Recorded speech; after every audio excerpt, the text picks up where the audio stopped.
Guys, ayan ang ating lunch. Luto lang tayo dyan ng liver adobo. Wala yung atay mga kain. Ay, wala itong tawag doon? Wala itong balunan. Yan. Puro atay ito mga kainday. Ayan. So, nagsutay lang tayo dyan ng bawang sibuyas and then ng luya.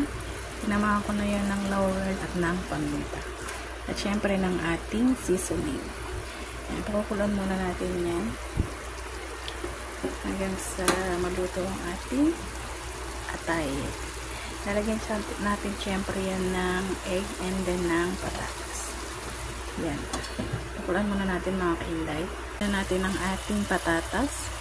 Lagyan natin ng patatas yan para meron pa rin tayo ng gulay. Lalambutan pa rin muna natin yan. Siyempre, kailangan lutong-luto mga kainday. Mekos lang tayo.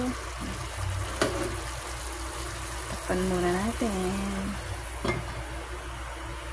Guys, nilagyan na natin yan ng suka. Luto na siya dyan. Ilalagyan na natin ang ating egg. Gusto ko talaga mga kainday sa adobo. Nilalagyan ko talaga siya ng egg.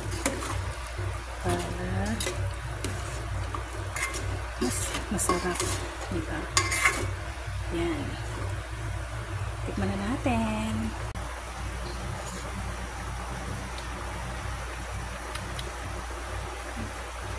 Yan. Yan na mga kainday ang ating adobo liver with egg and potato. Yan. It's so yummy. Thank you for watching. Bye!